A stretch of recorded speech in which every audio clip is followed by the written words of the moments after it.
Hi, my name is Hannah Brown. I'm 19 years old and I'm in disciplinary studies major, and I'm from Dallas, Texas. What is your daddy-less daughter story? Um, so my mom and my dad were married for like a year before they had me, and then they had me. My dad cheated on my mom, and they got divorced. And my dad has pretty much been inconsistent ever since. Like we'll be good for about a year or two, and then he'll dip off, get married, and then they get divorced, and then he come back, and then he get married, and they get divorced, and they come back. He's really inconsistent, and that's just kind of the way I would describe it if I had to pick a word. Inconsistent. Yeah. How has your father's inconsistency impacted your life? I don't trust anybody. I don't depend on anybody. I don't really let many people in because my automatic assumption is that you're going to be just as inconsistent as he was. And if I do let you in, I'm very skeptical on how far I let you in because I can be okay if I let you in like partially. If you dip or if you have something that you feel like is more important that you have to tend to. But if I let you all the way in and you dip, it's really devastating for me. And it takes me back to a really, really dark place. And I don't like being in that dark place. So in order to keep me from being in that dark place, I kind of have like barriers. It's almost like a game. Like you get a token if you get past this game, if you get past this level. But most people don't get past a level to really even get to know me. So his inconsistency has definitely impacted every portion of my life. Yeah. If your father was in your life consistency, how do you feel like your life would have been different? Ooh. I would say if my dad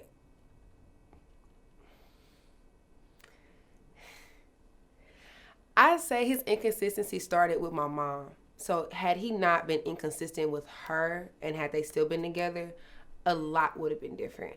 My mom is currently a single parent of two kids, and she's been out of work twice in the past 7 years. So my mom has literally been making ends meet by herself, or it's been me having to help my mom make ends meet. And had my dad done right by my mom, we wouldn't be here. We wouldn't live in the house that we live that we pay way too much for. My mom wouldn't be taking a bus everywhere. My little sister, which the only thing that I'm happy about is that I have Andrea, and me and Andrea have two different dads, and her dad is there for her. So I would say that the best thing my dad could have given me is leaving my mom so that I could have my little sister. But had he been here, everything would have been different. I wouldn't have had to struggle. My dad is a vet. Like, I wouldn't have had to struggle. My mom wouldn't be so emotionally disconnected. I wouldn't date the men that I date because every man that I date is a complete reflection of him, and it is draining. I would be different. My life would be different. My circumstances would be different if he would just be consistent for once in his life. Jesus. But that's not who he is. And I have to remind myself that before he was my dad, he was him. And that his issues didn't go away when I happened. They just amplified when I happened. And that kind of brings me peace because it lets me know that I'm not the problem. Like he has his own internal issues that are the problem. I just happen to be like a casualty of war as he figures out who he is. So if my dad was consistent, my life would be so much different. It's remarkable how different my life would be. Do you feel like you suffer from abandonment issues? Oh, for sure. I don't like my friends being too far from me and I don't know where they are. I have everybody's location that means something to me, and they think it's just because I care. No, I'm scared you're gonna leave me. I'm terrified of being left alone. Like that just scares me. And like it sucks for anybody that's in my life because I come off as clingy or I come off as like really, really like overly like, and it's like, no, I'm scared. you're gonna leave me and I'm not gonna hear from you. And it's not just for the man that I'm interested in, or my, like, it's for anybody that's connected to me. Like, once I meet you and my spirit says you're a good person, I'm emotionally invested. I don't know why, but I am. And so I have to know where you are at all times, because if you leave me, like, what am I gonna do if you leave me? I don't like being alone. I don't like living by myself. I don't like going places by myself. It's really scary because my dad has just like never been there. And it's like when you are used to somebody not being there, when you meet people that are there, you're so afraid to lose them that it's like your mind goes in like emergency mode. So you just want to make sure that they're there all the time. I never really realized how deep it was until like just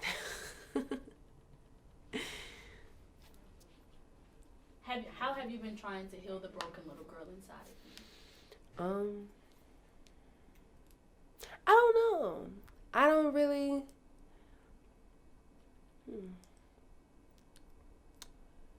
I've started valuing me more, and it's really taken me a while to understand that I can't depend on anybody but me to make sure that I'm okay.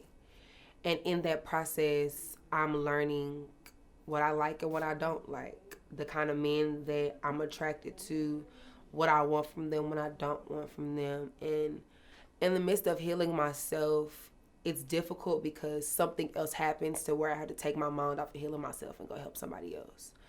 And I would rather spend my time healing other people because that makes me happy. Making sure that other people are okay makes me happy, but it's just now starting to become a realization that I can't heal what isn't healed in me. Like, I can't help somebody if I'm not okay. And that didn't really dawn on me till recently when my body just started shutting down on me, and it dawned on me that like I'm not okay. So I just now really am like peeling off the layers of this armor that I have and really like figuring out who I am and healing her. Cause yeah. Has being a daddyless daughter impacted your self-esteem, and if so, how? It makes me, being a dad, it makes me feel like I have to prove myself all the time in everything that I do. Because it's almost like if my dad didn't care enough to stay, like, why should you? And people will be like, oh my God, Hannah, we love you. And I'm like, why? And I'm like, because we do. And I'm like, no, like, I want to know why. Because if the man that helped make me can't be here, you just met me. It's like, wait, what was the question again? I had a moment. How has being a daddyless daughter impacted your self-esteem? Yes, it's like it makes me feel unwanted. It makes you feel, or at least for me, it makes me feel unwanted. So when somebody wants me, I don't want that feeling to go. And I want you to want me because my dad doesn't want me and you want me, and it makes me feel really low. And like people don't realize that they do it subconsciously, but like I have friends who have daddy issues, and it's like they still connect with their fathers and like they still see their fathers, and I'm like, you get to see yours. Like I don't see mine because he doesn't understand that like I didn't make him, he made me, so he has to make the effort to be here. Or like I have friends who have great fathers. They're like, hey, honey, you want to come meet my dad? No. Because your dad wants you and mine doesn't want me. Because if he wanted me, he'd be here. My self-esteem is a roller coaster because for the first time, I want to say about a week ago, my dad finally told me that he was proud of me and that he loved me. And like, I keep playing the voicemail like over and over and over again because like I don't want to let that go because I've been doing shit that he should be proud of since I was 8. Like I'm not new to this. I'm true to this. Like I got a resume full of shit that you should be proud of, and it's like it seems like he isn't proud of me until other people tell him to be proud of me. But that voicemail was so random.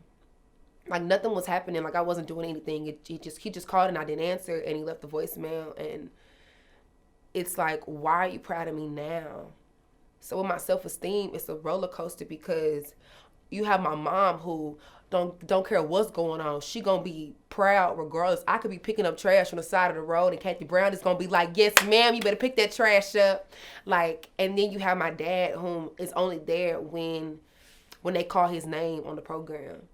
So it's like my self-esteem is a roller coaster. So I have to constantly tell myself every day, like, I'm worth it, you're somebody. Like, you are not validated by like the things happening around you, because your parents are supposed to be the foundation for that. And when you have to be your own foundation, it's really rocky. So my self-esteem, and people don't get it because nobody really knows what happens when I'm home and I'm by myself, and I don't want to like leave, and I don't want to go to a meeting, and I don't want to move or breathe. I just want to lay there because I'm not happy, and it's like I'm not confident in who I see, which is why I'm so involved, because making other people happy makes me happy, and that's where my self-esteem comes from. It doesn't come from me. It comes from knowing, like, I did a good deed today. Like, I took care of that person today. So my self-esteem is a roller coaster, and I don't know if it'll ever be a consistent thing of me thinking I'm good enough or thinking I'm worth it, because as weird as it sounds, like, all of that goes back to your parents. Like, they're your first support system, and I've only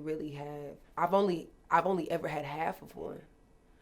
And it's hard as a mother with two kids, not just one, whose fathers are, I won't say my sister's dad is inconsistent, but I'll say for a while he wasn't together. And now that he's together, him and my sister are great, and I love that for her. And my mom, I feel like she's in this battle of, how does she make me feel validated when I see my sister and her dad go on dates and they go figure out her uniform stuff, and they go get her hair done and go take care of her, and it's me and my mom sitting at home looking at each other like, what you want for lunch? Like, so my self-esteem is really, it's a roller coaster. I never really know.